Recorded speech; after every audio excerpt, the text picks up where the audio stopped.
এ নিয়ে আরও বিস্তারিত জানাতে পঞ্চগড়ে সোহাগ হায়দার ও নীলফামারীতে আছেন সহকর্মী শাকির হোসেন বাদল। সরাসরি শুরুতেই যাচ্ছি সোহাগ হায়দারের কাছে।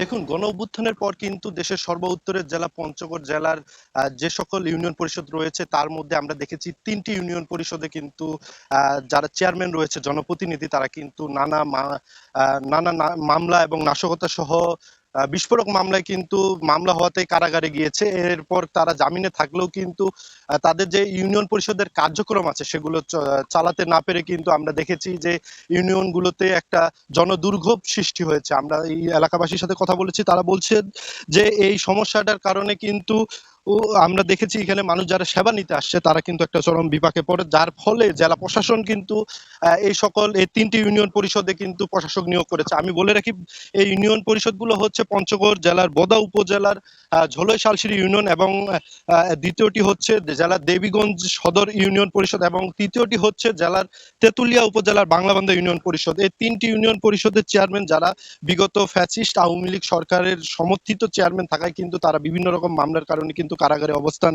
করাই কিন্তু এখন জনপ্রতিনিধি শূন্য হয়ে পড়েছে। আরেকটি বিষয় জানিয়ে রাখি যে আমরা এই মুহূর্তে আছি ঝোলই শালসিরি ইউনিয়ন পরিষদে। আর এই ইউনিয়ন পরিষদে কিন্তু আমরা দেখছি যে এই জেনেছি এখানকার যিনি সচিব রয়েছে তিনি আমাদের জানিয়েছেন যে এখানে যে চেয়ারম্যান বা জনপ্রতিনিধি মেম্বাররা রয়েছে তারা কিন্তু তাদের যে কার্যক্রম পরিচালনার জন্য উপজেলা প্রশাসন বরাবর একটি আবেদন দিয়েছেন, যেটি এখনো গ্রহণ হয়েছে কিনা সে বিষয়ে আমরা নিশ্চিত নয়। তবে বলছেন যে এইটি গ্রহণ হলে কিন্তু তারা তাদের যে কার্যক্রম সেটা আবারও চালু করবে, এতে করে যে কার্যক্রমের বিষয়টি রয়েছে সেটা অনেকটা দুর্ভোগ লাঘব হবে। তবে বলে রাখি যে প্রশাসক নিয়োগের পরও কিন্তু এই যে ৩টি ইউনিয়ন পরিষদ রয়েছে এই ৩টিতে আমরা জেনেছি যে তাদের কিছুটা ধীরগতির কারণে কিন্তু ভোগান্তির যে বিষয়টি রয়েছে সেটি চলমান রয়েছে। আর এদিকে বলে রাখি যে যারা দায়িত্বপ্রাপ্ত কর্মকর্তা রয়েছেন তারা বলছেন, এবং পঞ্চগড় জেলা প্রশাসক বলছেন যে এই সকল ৩টি ইউনিয়নে কিন্তু যে সকল সমস্যা রয়েছে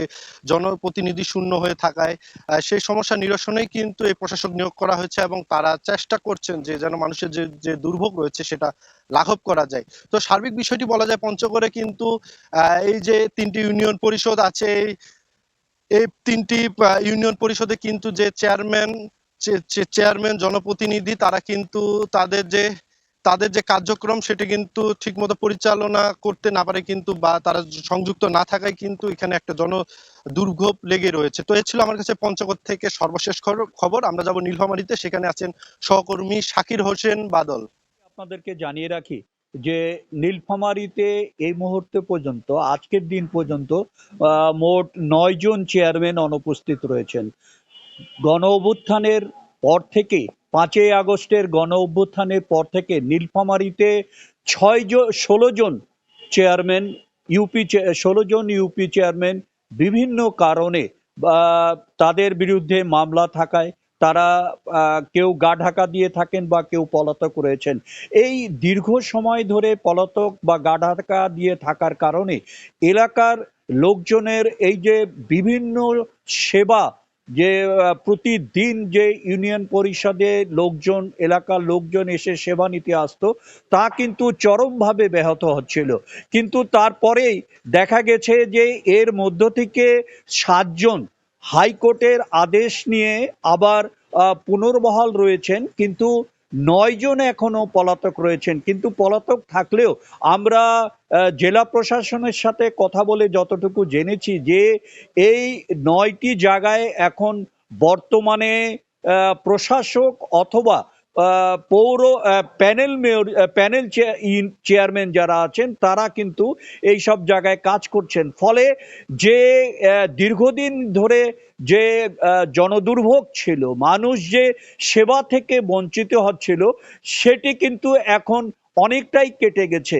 কিন্তু তারপরেও যে সরাসরি চেয়ারম্যান থাকা আর প্রশাসক থাকার কারণে এই যে পার্থক্যটা কি এটি কিন্তু কমছে না। মানুষ, এলাকার লোকজন বলছে যে আমরা যাদেরকে নির্বাচিত করেছিলাম ভোট দিয়ে তারা সরাসরি না থাকায় আমরা যারা এখন প্যানেল চেয়ারম্যান বা প্রশাসক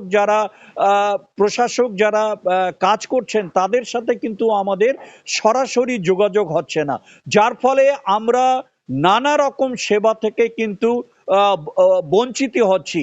এবং আমরা জেলা প্রশাসকের সাথে কথা বলেছি, তারা বলছেন যে না, এই মুহূর্তে আমাদের তেমন কোনো সমস্যা নাই, যেহেতু প্রশাসক এবং প্যানেল চেয়ারম্যানগণ কাজ করছি। আমি এই মুহূর্তে আরো বিস্তারিত জানাতে ঠাকুরগাঁয় রয়েছেন আমাদের সহকর্মী জিয়াউর রহমান বকুল, সরাসরি যাচ্ছি তার কাছে। ধন্যবাদ আপনাকে। যে বিষয়টি বলছিলেন, আপনার যেই জেলায় যেমনটি অবস্থা বিরাজ করছে, ঠিক তেমনটি কিন্তু আমাদের এই ঠাকুরগাঁও জেলার অবস্থা। আমরা একটু বলতে পারি, আমি যেই ইউনিয়নের সামনে দাঁড়িয়ে আছি, এটি একটি সদরের একটি ইউনিয়ন। এই ইউনিয়নের মতো ঠাকুরগাঁও জেলার 54টি ইউনিয়নে আমরা জেলা প্রশাসকের তথ্য মতে আমরা যেটি বলতে পারি, তথ্য দিয়ে, সেটি হচ্ছে 16টি ইউনিয়ন পরিষদের চেয়ারম্যান তারা কিন্তু পলাতক রয়েছে। কেউ কেউ আবার জেলখানায়, তারা কিন্তু কারাগারে আছেন বিভিন্ন মামলায়। 5 আগস্টের পরে যেই মামলাগুলো হয়েছে, সেই মামলাগুলো তারা আসামি ছিল। পূর্ণ করা হচ্ছে, কিন্তু সবচেয়ে বড় বিষয় হচ্ছে যে চেয়ারম্যানের মতো করে যেভাবে কাজ সম্পাদন করা হয়, একজন প্যানেল মেয়রের দ্বারা যে কাজ সম্পাদন করা হচ্ছে তা কিন্তু অপ্রতুল বলে জানাচ্ছেন সংশ্লিষ্ট যারা ইউপি সদস্য রয়েছে তারা। শুধু চেয়ারম্যান নয়, ইউপি সদস্যরাও কিন্তু অনেকেই পলাতক রয়েছে, বাহির থেকে কাজ করছে, একদম হালকাভাবে হয়তো কখনো কখনো আসছে, কখনো কখনো উপস্থিত না হয়েই তারা কাজ সারবার চেষ্টা করছেন। তবে জেলা প্রশাসকের তথ্য মতে যেই 15টি ইউনিয়নে ইউনিয়ন চেয়ারম্যান তারা অনুপস্থিতি রয়েছে বা নেই, যে অধিকাংশ ইউনিয়ন পরিষদের চেয়ারম্যানগণ তারা কিন্তু আত্মগোপনে রয়েছে, তারা অনুপস্থিতি রয়েছে বা নেই।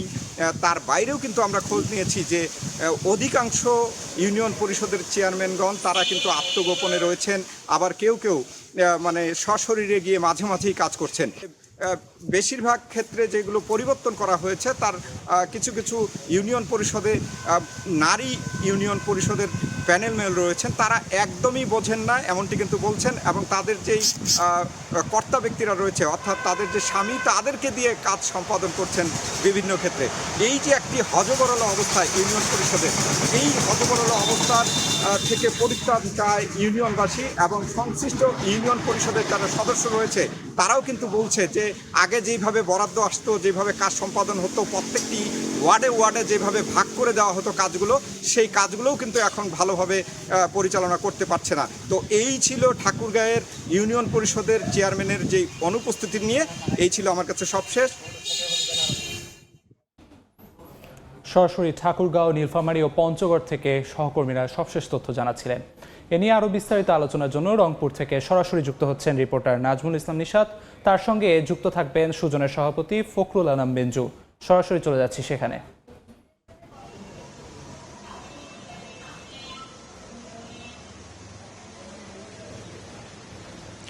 আমরা মাঠের চিত্র শুনছিলাম।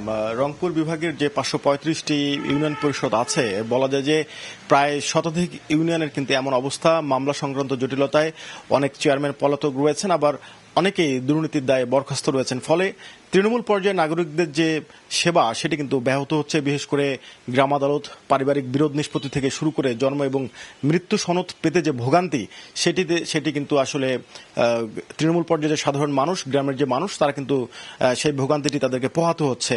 অনেক জায়গায় প্রশাসক নিয়োগ দেওয়া হয়েছে, অনেক জায়গায় প্যানেল চেয়ারম্যান দেওয়া হয়েছে, কিন্তু যে চেইন অফ কমান্ড সেটি না থাকবার কারণে এই ভোগান্তি পড়তে হচ্ছে সাধারণ মানুষকে। আমরা এইসব বিষয় নিয়ে আজকে আলোচনা করব।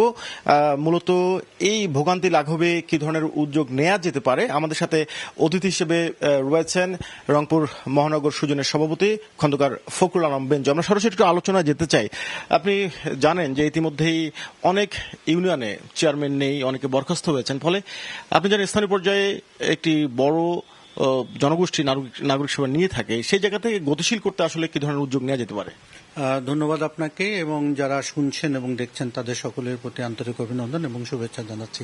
আসলে স্থানীয় সরকারের একটি অত্যন্ত গুরুত্বপূর্ণ মন্ত্রণালয়, কারণ জনসাধারণের সেবা নিশ্চিত করবার জন্য এবং তৃণমূল থেকে সেবা এবং রেভিনিউ কালেকশনের কিন্তু সবচেয়ে বড় একটি মাধ্যম স্থানীয় সরকার, এবং যেটাকে আমরা ইউনিয়ন পরিষদ বলে থাকি। এবং তা তার সাথে যদি আমরা আরো একটু উপরে আসি, উপজেলা পরিষদ, জেলা পরিষদ, এই যে স্থানীয় সরকার কাঠামোটা কিন্তু একেবারেই ভেঙে পড়েছে। আমরা যদি সিটি কর্পোরেশন থেকে শুরু করে একদম ইউনিয়ন পর্যন্ত যাই, সকল জায়গায় কিন্তু এই স্থানীয় সরকার কাঠামোটা ভেঙে পড়েছে। শহর এলাকায় সরকারি কর্মকর্তাদেরকে নিয়োগ দেওয়া হয়েছে, ইউনিয়ন পর্যায়ে বিভিন্ন সরকারি কর্মকর্তাদেরকে চেয়ারম্যানের যে শূন্য জায়গাগুলো আছে সেখানে দেওয়া আছে, এবং কিছু কিছু জায়গায় আবার মেম্বারদের ভিতর থেকে প্যানেল চেয়ারম্যান নিয়োগ দেওয়া হয়েছে। এই জায়গাটা মেম্বারদের মধ্যে এক ধরনের দ্বন্দ্ব, একটা ভুল বোঝাবুঝি তৈরি হয়েছে।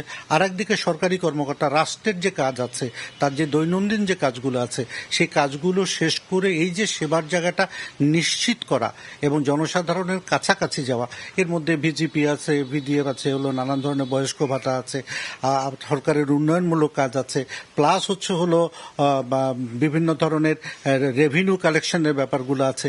এই জায়গাগুলোই কিন্তু সময় মতো, এবং সবচেয়ে গুরুত্বপূর্ণ যে জায়গাটা সেটা হলো জন্ম সনদ ছাড়া এখন কিন্তু কোনো কাজই করা যাচ্ছে না। সুতরাং শিক্ষা প্রতিষ্ঠানে ভর্তি সময় জন্ম সনদের গুরুত্ব আছে, মৃত্যু সনদের ব্যাপার আছে, সাকসেশন সার্টিফিকেটের ব্যাপার আছে, ওয়ারিশন সার্টিফিকেটের ব্যাপার আছে। এতগুলো সেবা কিন্তু স্থানীয় সরকার এবং ইউনিয়ন পরিষদ দিয়ে থাকে। সুতরাং সরকারি যে কর্মকর্তাদেরকে এই সমস্ত জায়গায় দায়িত্ব দেওয়া হয়েছে, তাদের দাপ্তরিক কাজ শেষ করে তারা তাদের মতো করে যে সময়সূচি দিচ্ছেন, গ্রামের মানুষ কিন্তু ওইভাবে গিয়ে উপজেলা পর্যায়ে গিয়ে নানান অফিসে ঘুরছে, কিন্তু তারা কিন্তু সেবাটা নিশ্চিত করতে পারছে না। এখানে যদি এটা ইউনো মহোদয় কিংবা জেলা প্রশাসক যদি একটা রুটিন করে দিতেন যে সপ্তাহে 3 দিন একজন করে দায়িত্বপ্রাপ্ত যারা কর্মকর্তা আছেন তারা 3 দিন বেলা 3টা থেকে সন্ধ্যা 6টা পর্যন্ত তারা ইউনিয়ন কাউন্সিলে বসবেন এবং তারা শুধু ইউনিয়ন সেবাটাকে নিশ্চিত করতেন, তবুও কিন্তু হতো। কিন্তু সেই জায়গাটাও কিন্তু হচ্ছে না, যার ফলে যেটি হয়েছে সেটা হচ্ছে যে টোটাল ইউনিয়ন এবং স্থানীয় সরকারটা একেবারে স্থবির জায়গাটায় হয়ে আছে। আচ্ছা, আপনি যেটি বললেন, আমরা দেখছি যে আমরা মাঠে যখন কাজ করতে গিয়ে দেখি সাধারণ মানুষ যদি বলছে যে তারা ইউনিয়ন পরিষদে আসছে কিন্তু তারা সেই সেবাটা পাচ্ছে না, তারা চেয়ারম্যানকে পাচ্ছে না, মেম্বারদের পাচ্ছে না, তাদের জন্ম সনদ নিতে হবে। বিশেষ করে পারিবারিক যে বিরোধ এবং গ্রাম আদালতে যে মামলাগুলো আসে সেগুলো কিন্তু চেয়ারম্যানের মাধ্যমে কিন্তু নিষ্পত্তি হয়। সেই জায়গা থেকে বড় ধরনের একটি জট তৈরি হচ্ছে কিনা এবং গ্রামের যে মানে সম্প্রীতির যে জায়গাটা সেটিও নষ্ট হচ্ছে কিনা, সেই জায়গাতে আসলে কি ধরনের উদ্যোগ নেওয়া যেতে পারে? না, নিঃসন্দেহে গ্রাম আদালত এটা একটা অত্যন্ত ভালো উদ্যোগ ছিল, এবং গ্রামের যে ছোট বড় যে অধর্তব্য অপরাধ যেটাকে নন কগনিজেবল বলা হয়, এই মামলাগুলো কিন্তু এই অপরাধগুলো এবং এই অভিযোগগুলো চেয়ারম্যান সাহেব নিজে বসে, এবং তার প্যানেল একটা আছে সরকার, স্থানীয় সরকার সেটা করে দিয়েছে, তাদের মাধ্যমে কিন্তু এগুলো নিষ্পত্তি হতো। যার ফলে যেটি হতো সেটা হলো একদিকে থানায় মামলার জট কমতো, আর একদিকে কোর্টে যে মামলার চাপটা সেটাও কিন্তু কমতো। এটা অকার্যকর হওয়ার ফলে মানুষ কিন্তু এখন দিশেহারার মতো হয়ে গেছে যে থানায় যেয়ে তারা ঠিকভাবে সেবা পাচ্ছে না, কারণ থানা পুলিশ এখন আগের মতো আর ওই অবস্থা নেই, তারা একটা ট্রমার মধ্যে আছে। প্লাস শহরে আসবে, এসে উকিল ধরতে হচ্ছে, সেখানেও নানা ধরনের জটিলতার মধ্যে পড়ছে। সুতরাং সব দিক থেকে ইউনিয়ন সেবা, যে ইউনিয়ন একটা সেবা খাত, সেই খাতটা কিন্তু সরকারকে এখন বিবেচনায় নিয়ে আসতে হবে, অতি দ্রুত নিয়ে আসতে হবে। তা না হলে কিন্তু এই যে জনসাধারণ, বিশেষ করে মেট্রিকের রেজাল্ট হয়েছে, এখন ইন্টারমিডিয়েট ভর্তি শুরু হবে, এই ইন্টারমিডিয়েট ভর্তির সময় কিন্তু জন্মসনদ লাগবে, এবং সেটা শুধু নয়, উপবৃত্তির জায়গাটায় স্পষ্ট করে বলা আছে যে ছাত্রী তাদের জন্ম সনদ লাগবে, বাবা মার জন্ম সনদ লাগবে। কোথাও যদি কোনো বানান ভুল হয়, সেই বানান ভুল হলে কিন্তু ছোট করে একটু জানতে চাই 30 সেকেন্ডের মধ্যে আসলে কি ধরনের উদ্যোগ নিতে হবে এই মুহূর্তে? না, এই জায়গাটায় সরকারকে এগিয়ে আসতে হবে, এবং ওই যে আমি যেটি প্রথমে বললাম সেটি হচ্ছে যে যাদেরকে দায়িত্ব দেওয়া আছে তাদেরকে রুটিন করে দেওয়া, যে সপ্তাহে কমপক্ষে 3 দিন তারা যেন ইউনিয়ন অফিসে বসে, চেয়ারম্যানের অফিসে বসে এই সেবাগুলো যদি নিশ্চিত না করেন, তাহলে কিন্তু সামনে অনেক বড় ধরনের একটা বিপর্যয়ের মধ্যে পড়ছে স্থানীয় সরকার সহ সাধারণ মানুষ ভোগান্তির মধ্যে পড়বে, এবং স্থানীয় সরকার মন্ত্রণালয় বড় ধরনের একটা ঝুঁকির মধ্যে পড়বে বলে আমার মনে হয়। ধন্যবাদ আপনাকে। আমরা আলোচনা করছিলাম যে স্থানীয় পর্যায়ে নাগরিকদের যে দুর্ভোগ এবং ইউনিয়ন পর্যায়গুলো থেকে তাদের সেবা প্রাপ্তির যে আসলে যে প্রত্যাশা, সেটা যাতে পুরোপুরি পূরণ করা যায়, সে কারণে যে জায়গাগুলোতে চেয়ারম্যান নেই সেখানে যে প্রশাসক নিয়োগ দেওয়া হয়েছে তারা যেন একটি রুটিন ওয়ার্ক মেনে সেই ইউনিয়ন পরিষদগুলোতে অফিস করেন এবং যাতে নাগরিকরা সেবা পান। সবকিছু মিলে আজকে আমার কাছে আলোচনায় এই ছিল, এবং অতিথি হিসেবে ছিলেন রংপুর সুজনের সভাপতি খন্দকার ফখরুল আলম বেঞ্জু। সরাসরি যুক্ত ছিলাম রংপুরে।